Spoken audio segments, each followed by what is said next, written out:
So without further ado, I bring to you right now our DA, my sister, my friend, our leader, DA, Fani Willis.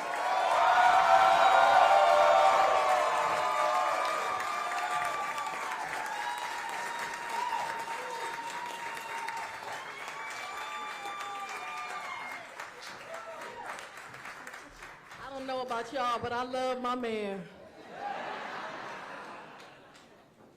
Oh, wow.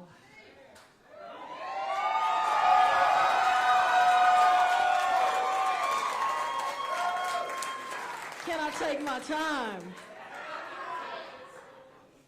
I am just so humbled and so grateful to the citizens of Fulton County who made this possible. Tonight, they delivered a strong and a powerful message. They want a district attorney that believes everyone deserves to be safe and everyone is entitled to some dignity. And it's a message that's pissing folks off, but there is no one above the law in this country, nor is there anyone beneath it. You all, 4 years ago when I came and took this seat, me and that man over there, Chief Meadows of the city of South Fulton, we were really frustrated because we were telling people there was a gang problem. And people were acting like we had two heads. They said there was a gang problem in Chicago, there was a gang problem in LA, might have been a gang problem in DC, but there was not a gang problem in Atlanta. And we were saying, no, there is. And if you don't deal with reality, reality will deal with you. And so we put into effect a balanced approach. But I need everyone in here to understand this is just a pause. We are not to the end of the road. In fact, I submit to you, we're at the beginning. The campaign does not end tonight. It begins tonight. And so right here tonight, this is a fundraiser in case you're confused. If you left some money at the door, go back and leave some more. I got 2 stores going on. Go and buy a t-shirt because you're going to need to wear it. Because we in this fight for the long haul. You all, in all seriousness, my opponent has super PACs already supporting her.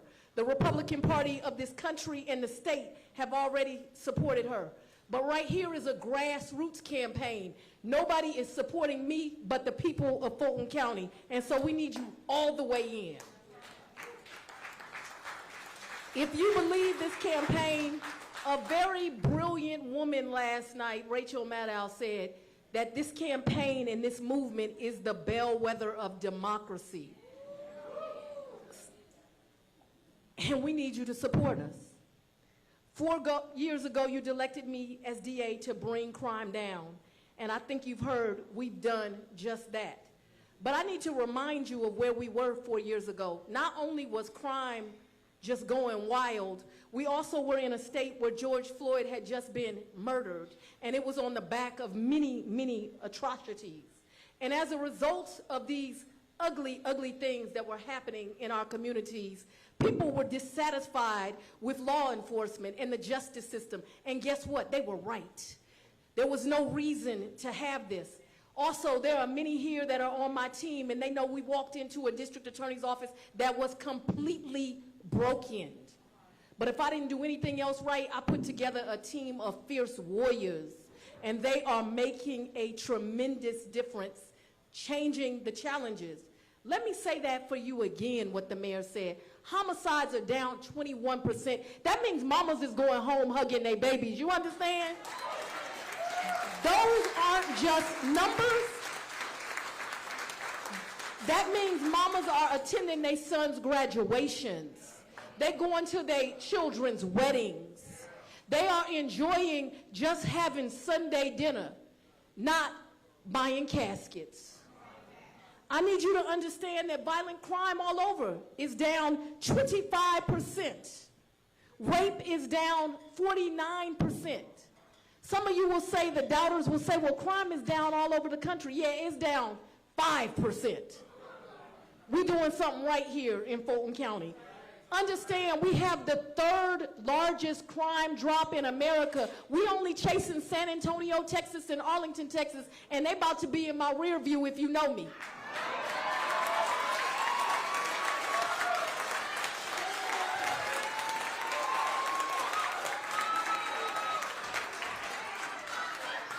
We've done this by unapologetically going after violent criminals and the powerful, no matter how powerful they think they are, while giving first-time offenders a second chance. We've developed programs for young people. I have the REACH program. It is the only program like that in the country where a DA's office is in the school system all year long. And folks challenge me on my budget, but Akeem, what I tell them? I'd rather see them in the classroom than in the courtroom. And this balanced approach is working because we are making tremendous progress. But please understand, I'm just getting started. Making this community safer. And this election is bringing into focus very important matters about who matters. Should your safety depend on your zip code? What about your race?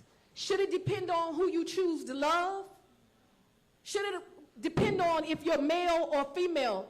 Bishop, I think it should apply to all of them. What you think, Bishop Jackson? I want you all to understand, hear it now. My opponent is completely unqualified. Completely. She has less than 4 years of practicing law. She has never been in a criminal courtroom. But while she is inexperienced and unqualified and does not represent the values of my county, don't get confused. She is a real threat because of who backs her and how they back her. She does not have allegiance to the people of my county. She has allegiance to politics and the powerful's interests. Oh, y'all read between the lines. She doesn't believe that everyone is afforded equal protection of the law. She doesn't believe in accountability. She will not do the hard work that is required of a district attorney that wants to make Fulton safer. And I want you to understand, this work is hard. Now, some say that we must choose between safety and justice, but I'm here to tell you they are wrong. What they are really saying, I want y'all to hear me. What they are really saying is that certain people matter less, that certain people's children matter less. I reject that. We cannot accept violence against anyone, including the impoverished, including minorities, including homosexuals, transsexuals, not anyone, and not women. As Matthew chapter 25, verse 45 says, truly I tell you, whatever you did not do for one of the least of these, you didn't do for me.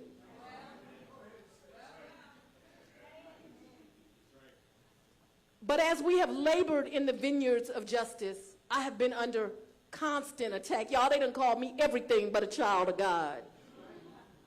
I've had to move out of my home where I raised my 2 beautiful daughters. From the bottom of my heart, Chief Meadows, I will never be able to thank you enough for your team of servants that every day, folks don't know, twice a day, you had bomb dogs at my house. They don't know that you constantly kept the police on me. You don't know, they don't know that Chief Shearbaum made sure when I got to that courthouse I was safe. They don't know the team that it took just to make sure I kept breathing. And I owe you and Chief Shearbaum and law enforcement my life.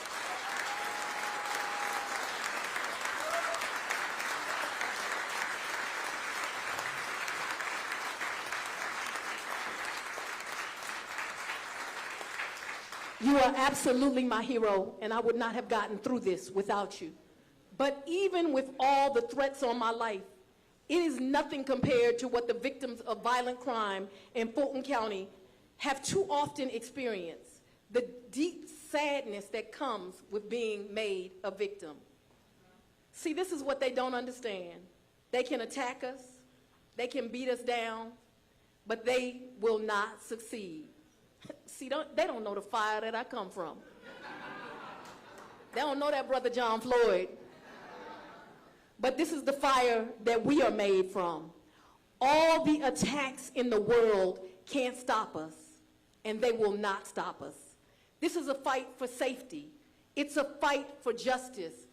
But it's a fight for the rule of law. And we are just at the beginning of this fight. So I ask you to dig deep and keep fighting. Y'all missed it, it's a store in the back. I want to thank my supporters.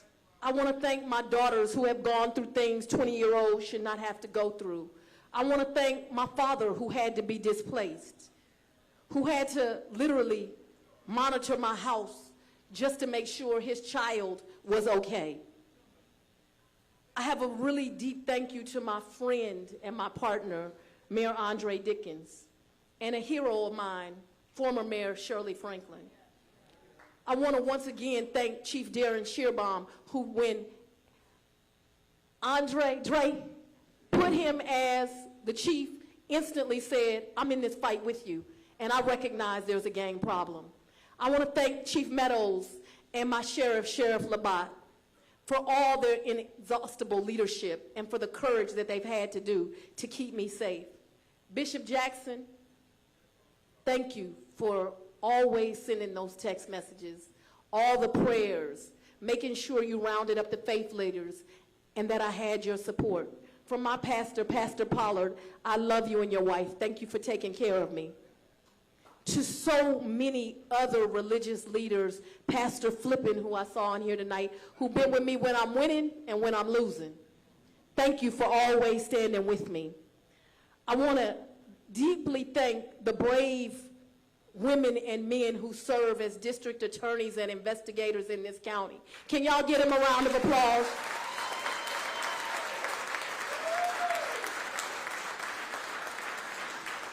In case y'all don't know, we the best to ever do it. You heard what I said? We the best to ever do it. To my campaign team, Charlie Bailey, Keisha Carter, Jeremy Howard Harris, Chris Hutman. We did that. I think they said 90, that's what I heard. Lastly, thank you to my dad for teaching me that everyone is entitled to dignity and everyone deserves justice. Thank you to my children for giving me the inspiration to keep getting up and doing this job. In the words of Dr. Martin Luther King Jr., the arc of the moral universe is long, but it always bends towards justice.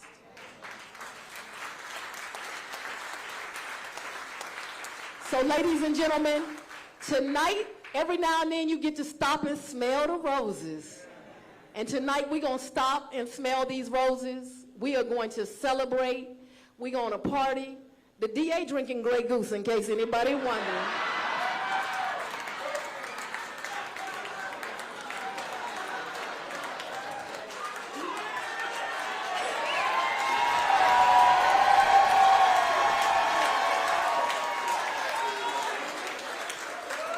We got a different kind of DA down here in the dirty, dirty South.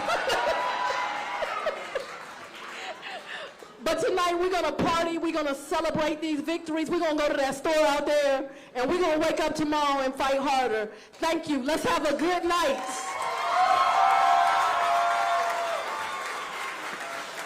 Good night.